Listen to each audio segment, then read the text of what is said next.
Welcome to our Revenge Taken channel. Let's start the story. I received a call that my husband Mike had been in a falling accident and rushed to the hospital. There, the doctor told me the surgery was successful, but Mike hadn't regained consciousness. He could wake up soon, or it might take a year or even 10. Hearing this, I collapsed to my knees in despair. The next day, my nephew Tyler visited the hospital room. I hadn't seen him in years. "Auntie, Uncle Mike left something with me to give to you a while back," he said, handing me a letter. He insisted I read it alone in private. I read the letter revealing an unbelievable confession from Mike. To verify his confession, I undressed the unconscious Mike and found confirmation of the letter's contents. Unbeknownst to me, Mike's secret was exposed, leading to an unexpected turn of events. Mike and I got married early among our friends because we clicked so well. It was around the time I started enjoying my work, so I told Mike I wanted to continue working after marriage, and we agreed to support each other. Years passed, and I think we're still a very close couple. Before turning 30, I wanted children, and when I shared this with Mike, he too expressed a desire to start a family. We then began actively trying to conceive. One day, Mike's voluntarily institutionalized father, whom we couldn't inconvenience, passed away. We had visited him regularly, and the last visit was just half a month ago. He seemed well then, so his death was sudden and shocking. The loss hit us hard to the point where we could barely eat. I received a lot of help from my father-in-law during his lifetime. My husband Mike and I married in our early 20s when he wasn't earning much. In the beginning, we were greatly aided by food supplies from my in-laws. Eventually, we started earning enough to raise a child and began thinking about repaying my father-in-law. Just as he decided to move into a facility, my mother-in-law had passed away 2 years earlier, and we wanted to repay our debt to my father-in-law since we couldn't do the same for her. So when my mother-in-law passed first, Mike and I offered to live with my father-in-law, but he didn't want to trouble us, a young couple, and chose to live in a facility managed with his savings. When he moved into the facility, he sold the family home and land. The funds from this sale were likely used for his stay at the facility. He once mentioned wanting to give a living inheritance to Mike, saying he had more money than he needed for his remaining years. Mike, not wanting to worry about it, told him to spend it freely and declined the inheritance. Who could have imagined that after my mother-in-law's death, my father-in-law would leave us so soon? Mike regretted not insisting on living together and not being able to repay his father's kindness, but we couldn't mourn forever. The nightmare from my mother-in-law's death was about to recur. Mike has an older sister who is somewhat problematic, and I've hardly met her. When my mother-in-law died, she was only concerned about the inheritance, ignoring my grieving father-in-law and us. Even before the funeral, she demanded her share of the inheritance in a commanding tone. Eventually, to silence his demanding daughter, my father-in-law gave her what he called severance money under the condition that she never show her face to him again. We took this as an effective disarmament. Since then, she hasn't appeared before my father-in-law. She wants to see him but can't as he hasn't shared his whereabouts. Mike and I had not been informed about the sale of his parents' house, so it seemed like his sister hadn't visited there either. Therefore, she likely didn't know that the house and land had already been sold. Knowing her, she might demand a share of the sale proceeds once she finds out. We could keep my father-in-law's death a secret, but dealing with her complaints later would be unpleasant. So we decided to contact her and distribute everything equally to avoid future troubles. The problem is the will. My father-in-law was very concerned about her actions after his death. He said he needed to leave a clear will to prevent her from acting rashly. He planned to meet with a lawyer, which I heard about half a month ago during our last meeting, but he passed away before that could happen. Mike had to talk to her, so he called her mobile, not sure if she'd answer. After a long ring, she picked up. Mike skipped the greetings and went straight to the point, telling her about my father-in-law's death, the funeral arrangements, and then the inheritance. But as time passed, Mike became increasingly irritated. Mike's sister has a loud voice, and I could hear her through the phone. She said she couldn't attend the funeral, but demanded her share of the inheritance. There was no word of mourning for my father-in-law. Despite his frustration, Mike tried to remain calm while talking to her, but it seemed like she overpowered the conversation. After hanging up, Mike was visibly upset and shared that she had apparently divorced and that we would discuss the inheritance distribution after the funeral. Mike was particularly concerned about his nephew, her son. She mentioned her divorce, but there was no talk of how or where her son was doing. Every attempt to bring him up was overshadowed by the inheritance issue. Mike thought it's better she didn't come to the funeral to avoid a repeat of what happened at my mother-in-law's funeral. I agreed to stay silent if that's what he preferred. We were so busy with the aftermath of the funeral and other procedures. During this time, she kept calling almost daily about the inheritance. Initially, Mike explained patiently, but gradually he began to ignore her calls, just responding nonchalantly. Fed up with her constant calls, Mike decided to meet her, and she suddenly became very cheerful about the progression of things. Hearing this, I felt uneasy and wanted to accompany him, but he insisted on meeting her alone. For the past 2 years, I've been helping with all the procedures and arrangements following the deaths of Mike's parents. He felt it wouldn't be right to involve me further in dealing with his sister and the inheritance distribution. He assured me he'd handle it well and asked me not to worry. So, trusting his words, I decided to wait and see how things would unfold. I had initially planned to join him regardless, but a sudden surge in work at my company made it impossible for me to match his schedule. So, Mike ended up going to meet her alone as planned. That day was incredibly busy at work, with everyone silently focusing on their tasks. During my break, I couldn't help but worry about Mike. I tried to switch back to work mode, believing no news meant things were going smoothly. Then suddenly my phone rang. It was an unknown number, but the hospital's name appeared on the screen. Modern phones display the sender's name even if the number isn't saved, especially if it's from an important institution. Mike and I are both proud of our health, with hardly any hospital visits in our history. The hospital called was the one my mother-in-law had frequented years before her death, but I couldn't imagine why they'd contact me.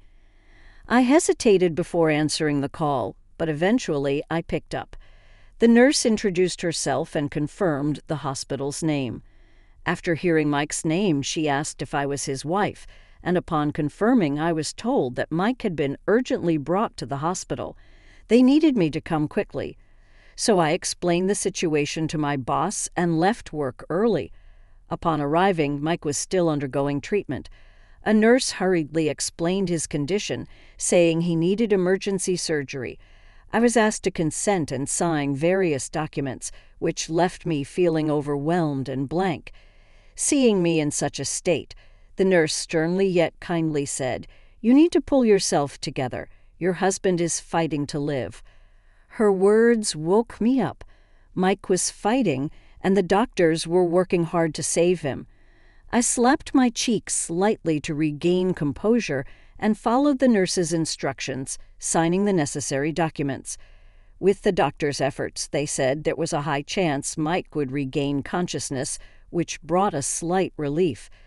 Though I remained vigilant as I arranged the essentials for his hospital stay and contacted various people, it wasn't until late at night that I could finally sit beside him, feeling the warmth of his hand. I was overwhelmed with relief that he was alive. Tears naturally flowed, but since it was just us in the room, I let them be, holding his hand tightly. I kept talking to him, hoping for his consciousness to return, but he remained unresponsive throughout the night. A nurse suggested I take a rest, but I refused to leave his side, taking pride in my physical resilience. Around noon, Mike's sister unexpectedly appeared in the room. This was the first time I'd seen her since my mother-in-law's funeral.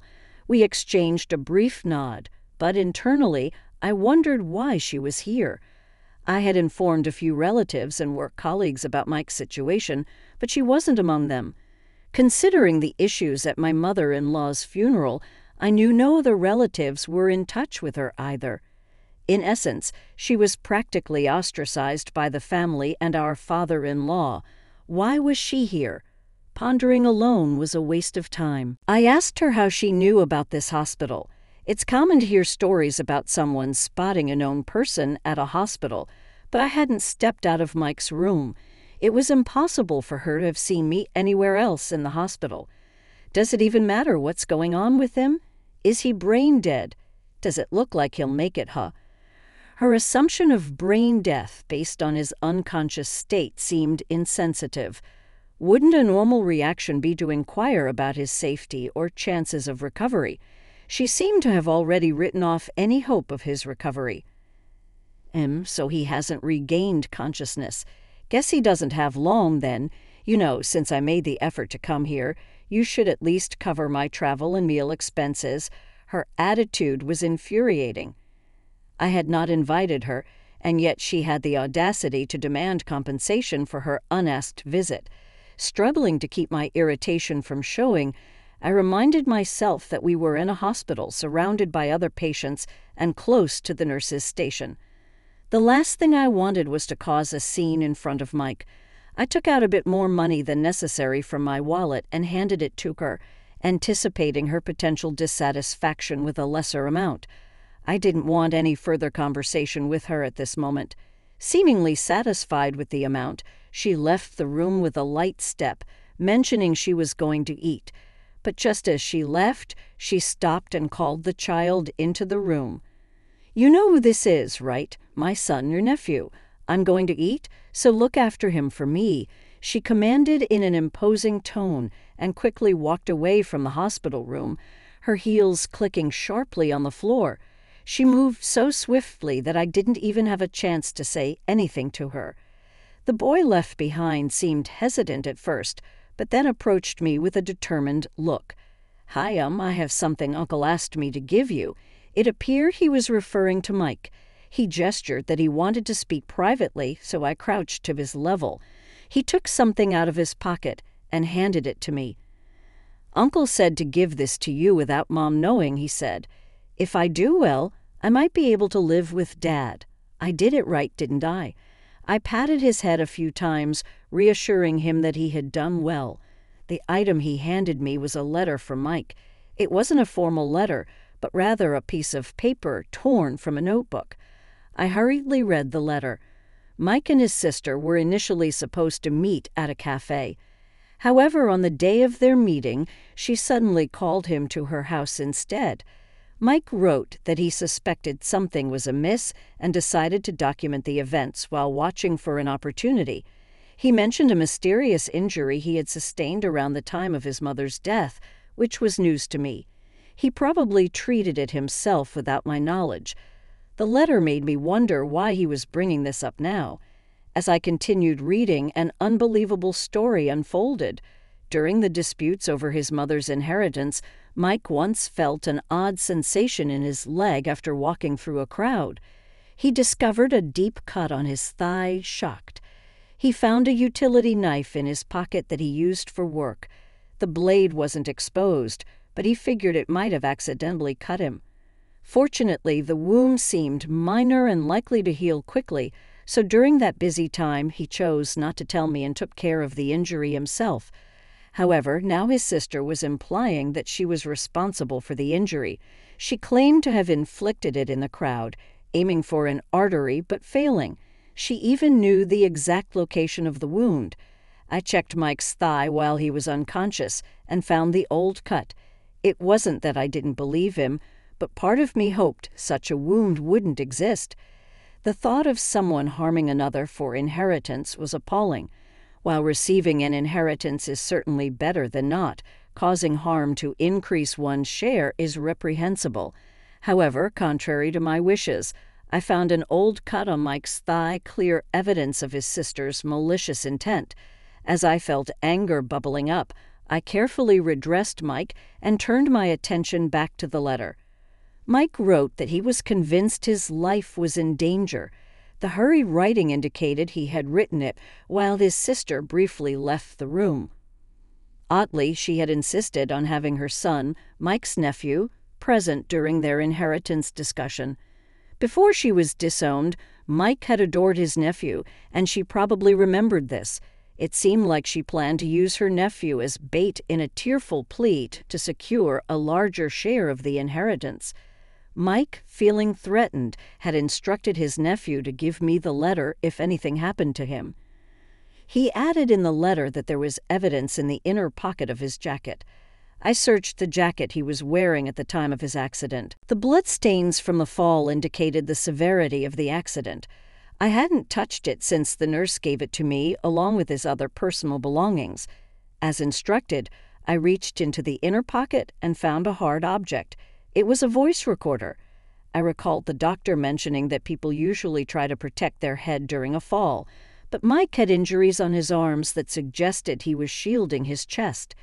The doctor had even asked if Mike had any heart conditions, which was surprising, since Mike always boasted about his health and had never suffered from any serious illnesses. The voice recorder from the chest pocket explained it all. Mike had shielded it to protect the evidence at the risk of his own life. I played the evidence. Mike had risked his life to protect and was left speechless. The contents were so shocking that I couldn't find the words to express my astonishment, but it was undoubtedly evidence that could incriminate his sister. I immediately contacted the police. Shortly afterward, Mike's sister returned, cheerfully patting her stomach and saying she was satisfied, demanding the chair I was using. She sat down, crossing her legs, and started touching up her makeup. I asked her about the outcome of the inheritance distribution. She claimed that Mike had agreed to give her a larger share. When I asked if she was with Mike when he fell, she said they had parted ways right after leaving the cafe where they met and claimed she knew nothing about the accident. She was lying.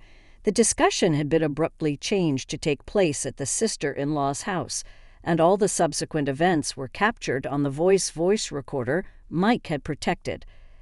I decided not to confront her lies immediately, but instead asked other questions about memories with Mike and their father. Why she hadn't told us about her divorce earlier and how she was living now. I'd also inquired about when she left the restaurant, how long she stayed there, and the name of the place. However, she soon became irritated and pushed me away, exclaiming, "He was my father. You're just an outsider who married into the family." Indeed, I might not have a direct connection to the inheritance, but Mike's life-threatening accident certainly involved me. So I pleaded with her to tell the truth. "Do you think I'm lying?" she retorted, visibly outraged. I played the voice recorder Mike had risked his life to save. The recording began with Mike expressing concerns about the difficulty of their conversation and his intention to record it for evidence. His sister immediately pressured him for a larger share of their father's inheritance. Initially, she was somewhat reserved, claiming she needed help raising her nephew alone. But when Mike rejected her suggestion, demanding that she ask her ex-husband for child support, her demeanor shifted dramatically. She confessed to having inflicted the cut on Mike's thigh during the dispute over their mother's inheritance. "I thought if you were out of the picture, I'd get more," she said gleefully. Though she admitted to being scared back then, limiting her actions to a mere cut, she now boasted about being capable of making it look like an accident. "Be careful of your back and high places. I'm always watching for a chance," she threatened. The fear and tension in Mike's voice were palpable through the recording. Feeling the danger of staying at her house, he cleverly changed the topic and suggested moving to a public place. "There's a great fish restaurant nearby.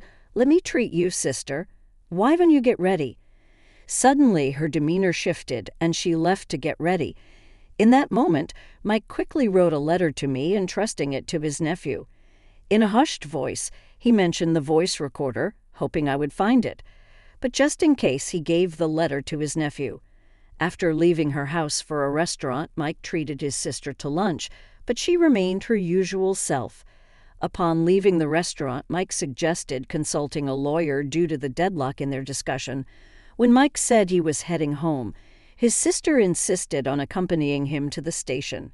During their walk, she tried to dissuade him from involving a lawyer, claiming it would complicate matters. When Mike refused, she began shouting at him in the street. Remaining calm, Mike insisted that involving a third party was best and said he would speak to a lawyer he knew. Suddenly, there was a sound like something falling or rolling, followed by commotion and voices calling for an ambulance. The recording stopped, possibly because the stop button was hit when Mike's jacket was removed for emergency treatment. After the playback ended, the sister-in-law initially seemed shocked, but then became defiant. "So what? How does this prove anything? It's just a sibling argument. It's not about the inheritance dispute," she claimed.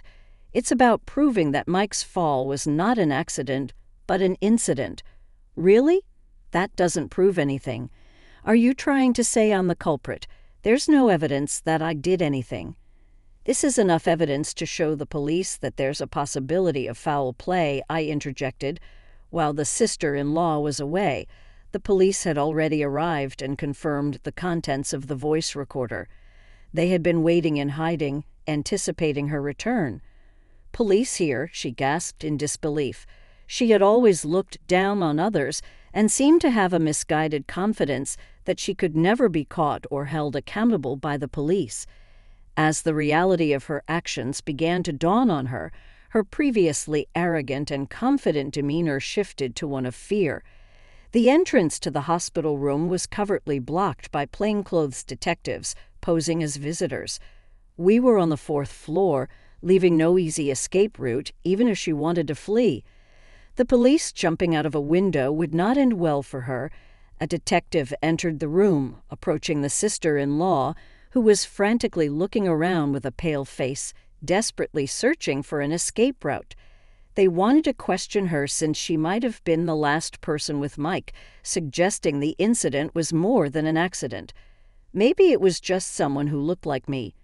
"There are supposedly 3 people in the world who look like each of us," she blurted out, seemingly trying to claim a case of mistaken identity. Despite her voice being recorded on the voice recorder, she tried to use a childish excuse to escape responsibility. I couldn't help but let out a wry smile at her attempt.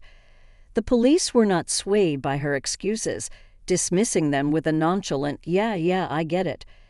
Culprits often change their stories and make incoherent statements, which was exactly what the sister-in-law was doing. As the police took her away, I handed over the voice recorder to the detective in charge, who seemed to be the lead investigator. After the sister-in-law's drama subsided, another person appeared. I had made another call when contacting the police. As the nephew saw the man enter, he exclaimed, "Daddy," and leaped into his father's arms. The former brother-in-law acknowledged me with a nod and then embraced his son, seemingly vowing never to let go. During the interaction between the sister-in-law and the police, the nephew had been scared and hiding behind me. He had been disheartened even after the police left, but his spirits lifted instantly upon seeing his father. This was the first time I had met the former brother-in-law since my mother-in-law's funeral. I had contacted him for a reason. The voice recorder Mike had safeguarded contained the sister-in-law's true feelings about her son. She had bluntly stated that she never wanted a child and only gave birth because she had to, never feeling any affection for him. Childcare was mostly left to the former brother-in-law, and his parents had often helped. So when they divorced, he thought he would easily get custody. However, desiring child support, the sister-in-law managed to convincingly portray herself as a devoted mother and won custody. It seems that mothers often have an advantage in custody battles. The former brother-in-law had to accept this, thinking maybe she had developed maternal feelings as she had never mistreated their son. It's often said that women have a maternal instinct, but in the case of the sister-in-law, that theory was an exception.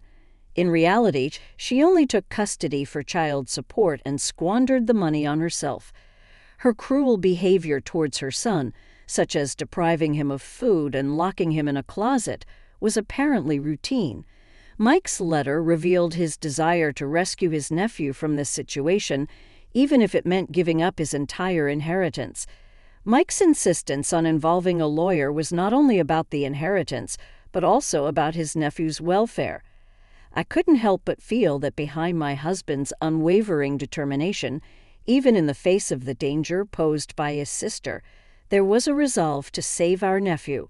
It made me realize that I too needed to uphold that determination. I never relied on the inheritance.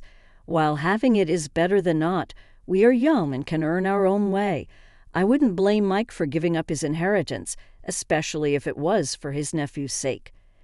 Mike believed that by offering the entire inheritance, the sister-in-law, driven by greed, would relinquish custody of her nephew. The letter also mentioned that once the nephew was safely away from his mother, he would be entrusted to his father. However, given the harm done to Mike, simply transferring the inheritance and retrieving the nephew wouldn't be the end of it. I felt the sister-in-law needed to be held accountable and made to regret her actions. The former brother-in-law became increasingly enraged as I relayed everything from Mike's letter. Seeing his drastically changed son, he blamed himself for what had happened after the divorce. The nephew lived with his mother, but the former brother-in-law had managed to secure a monthly visitation agreement.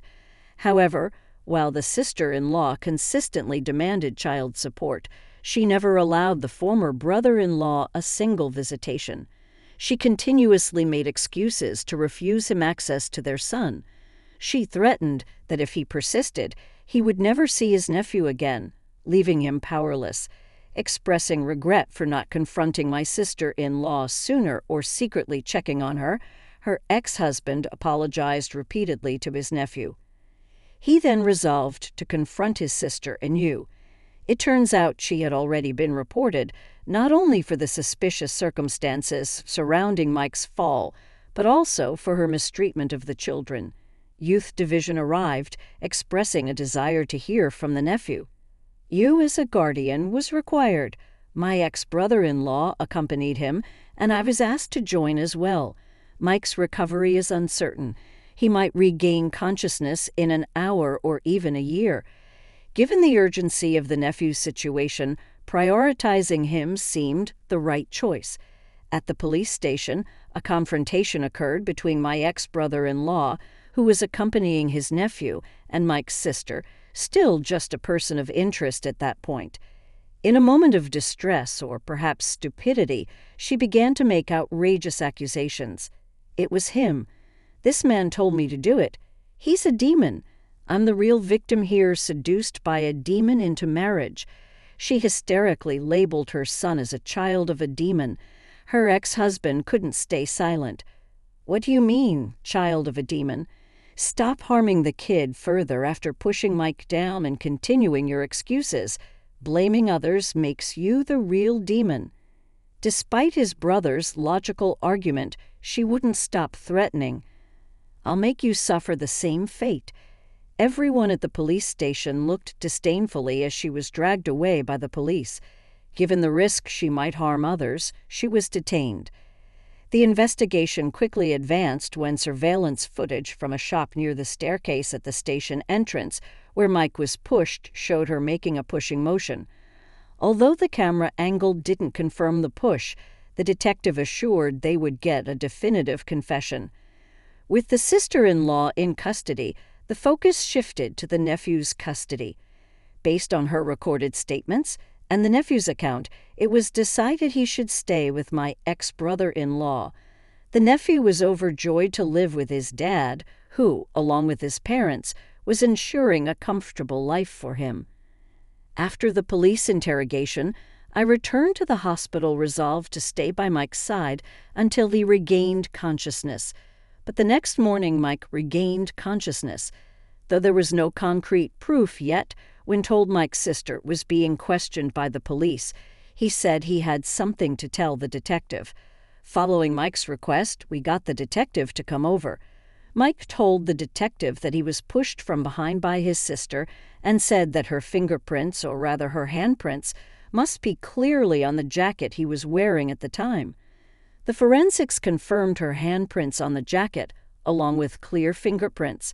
However, fearing she might still find a way to deny it, the police went to great lengths to check all the nearby security cameras.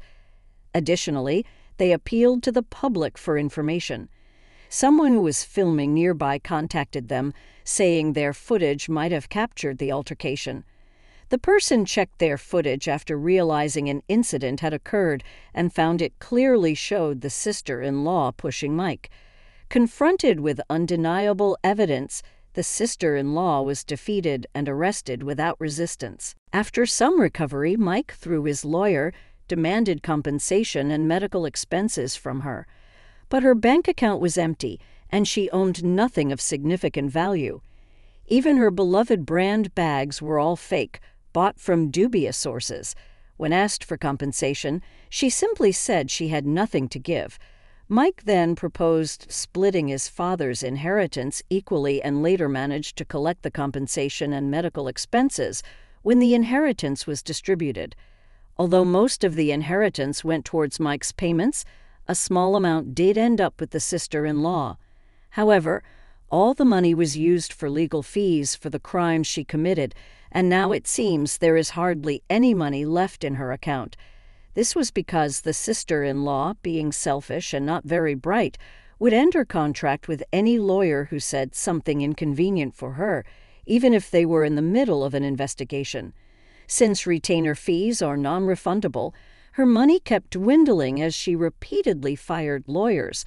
Eventually, the lawyer she chose, who just followed her orders, apparently couldn't provide a proper defense, making the trial look bleak. After being placed with my ex-brother-in-law, the nephew's emaciated body recovered to a size more fitting for his age. These circumstances heavily influenced the custody battle, and a lawyer skilled in custody issues successfully took the nephew away from the sister-in-law.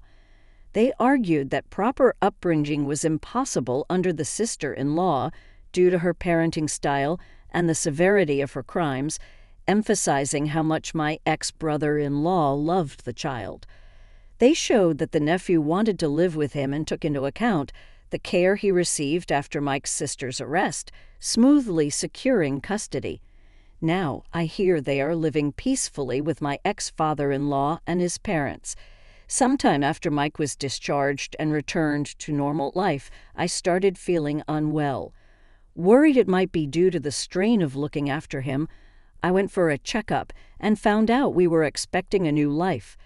We talked about using what his sister did as a lesson, hoping to raise our child to always smile and be kind to others. We believe our happiness is just beginning.